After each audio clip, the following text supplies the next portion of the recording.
Ben Stewart here with PopularMechanics.com, and next to me is Paul Randall, Chief Engineer for the Ford Mustang. We're getting an early look at the 2010 Ford Mustang, which is going to be unveiled at the LA Auto Show.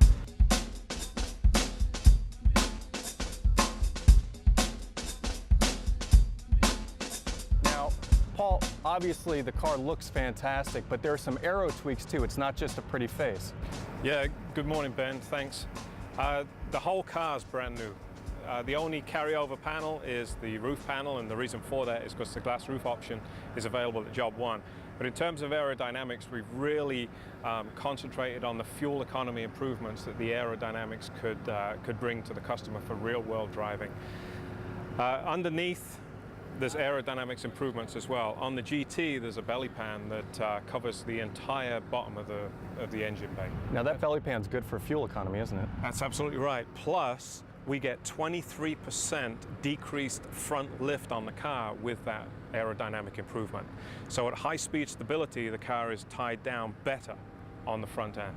So your racetrack weekend racers are going to really appreciate that as well. Yeah, the learnings from not only the Coney series but also the Mustang Challenge series last year led to a lot of significant improvements on today's base GT. Now, the aero improvements, the styling is great, but let's talk about the hardware, shall we? Now, Paul, this is the GT model, so it's the 4.6-liter V8, but it's been upgraded with bullet levels of power, isn't that right? That's exactly right, yeah. This motor is rated at 315 horsepower, 325 foot-pounds of torque. And all of the enhancements we launched in the Bullet feature car last year are standard on the GT. Plus, we've added a couple of really significant features on this. This cold air system is the first real ram air system we've done. It now sucks from the front of the vehicle versus the fender. And in addition to this, we have added what's called a sound tube. So we have this auxiliary sound source where it takes the input from the air induction system and puts it into the occupant bay so the customer can really feel that exhaust growl and note common to the Mustang. So it's like beautiful engine noises piped right into the cabin for the customer, That's right?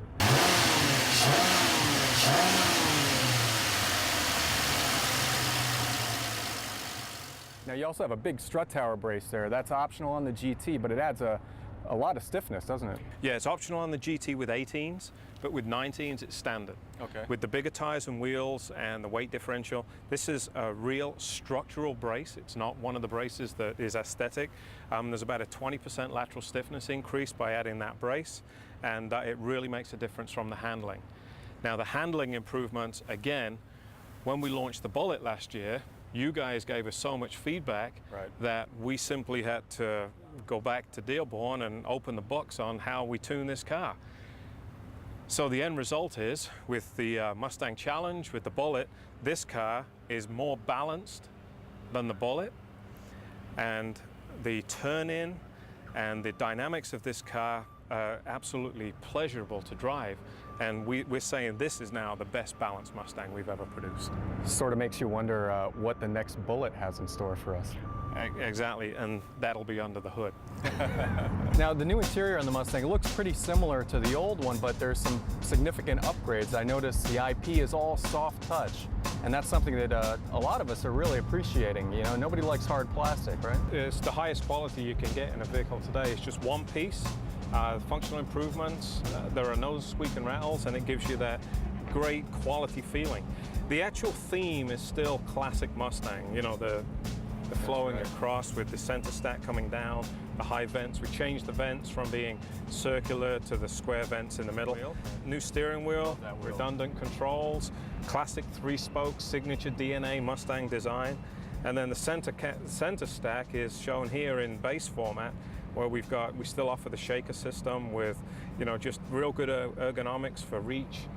And you're gonna have a nav system too. Yeah, we got an 8-inch nav system. That's a huge screen. Yep. That's the same size screen that you get in the Flex and some of the other, new F-150, some of the other Ford products. Exactly, right? Yeah. And one of the themes that we've got going in at Ford is proven technology, high quality, and just just robust technology in a lot of our different vehicles. So we're learning from those launches and we're putting them in the Mustang so that when the Mustang launches, there's no issues for the customer.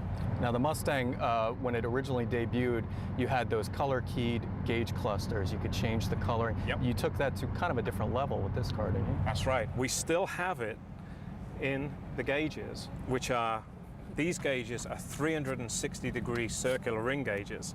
So you've got 125 colors, but you've got backlighting and halo lighting. And also what we've got, Ben, is 8-zone ambient lighting tied to my color. So any of the 8 zones in the footwell, the mat pockets, the center console, or the rear footwell, you can change to be one of 125 colors. We've also offered, through the menu system here, you to be able to name your own personalized color. That seems to be a theme within Ford these days too, is personalization. I know you guys have released that the Fusion is going to offer some of that in an eco gauge package where you can sort of customize the gauges. It's obvious that you guys are finding in your research that that's something consumers really want, is a customizable interior. Yep. Especially on Mustang, because it's all about making the car your own, putting your own individual signature on the car to say, this is my unique element of my car. Now, I have to ask, I know new powertrains are coming. EcoBoost Turbo V6 to offset some of the fuel economy issues that we're dealing with now. How far away are we on that? We're close, real close. That's future model stuff that we can't talk about, but hopefully we'll be together again very soon talking about that and maybe on a track driving it. Well, that should be exciting. A little bit less weight with semi-comparable horsepower could be a fun package. Oh yeah, yep. The lesson from weight for us on the program team is just huge given what we do on the racetrack. All you've got to do is either add a passenger or take one of these cars and put them in race trim, and the lap times you get is just incredible differences. Well, we can't wait to hit the track. Thanks a lot, Paul. Yep. Thank you, Ben.